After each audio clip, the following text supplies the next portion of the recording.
ఎంతో మందికి ఉద్యోగాలు ఇచ్చినటువంటి వ్యక్తి, పద్మవిభూషణ్ ఇచ్చారు ఆయనకు. అంతేకాదు ఈనాడు యావత్ ప్రపంచంలోనే కేవలం సినిమా అంటే అమెరికాలో జరుగుతుండే కానీ అలాంటి సన్నివేశాలు కూడా ఇక్కడ సృష్టించాడు. తప్పనిసరిగా ఇది రాష్ట్ర ప్రభుత్వం తప్పనిసరిగా ఏది రేవంత్ రెడ్డి గారు ప్రభుత్వ లాంఛనోత్తముడు చేస్తుండే. నిజంగా మరొకసారి నాకు చాలా బాధ ఉన్నది. మంచి వ్యక్తి, ప్రజల గురించి ఆలోచన చేసే వ్యక్తి లేడు. నా ప్రగాఢ సంతాపం తెలియజేస్తున్నా.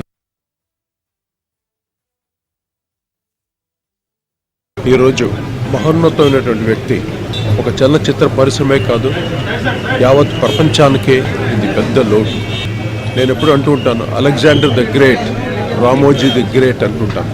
మళ్ళీ ఇటువంటి వ్యక్తులు మళ్ళీ రారు. కానీ అందరూ ఏం కూడబెట్టుకున్నావు, ఏం తీసుకుపోయావు అంటారు. కానీ ఆయన ఎంతోమంది అభిమానుల్ని, ఇంత గొప్ప సామ్రాజ్యాన్ని వదిలేసి వెళ్ళారు మన కోసం. ఆయన కుటుంబ సభ్యులందరికీ ఆ సాంబ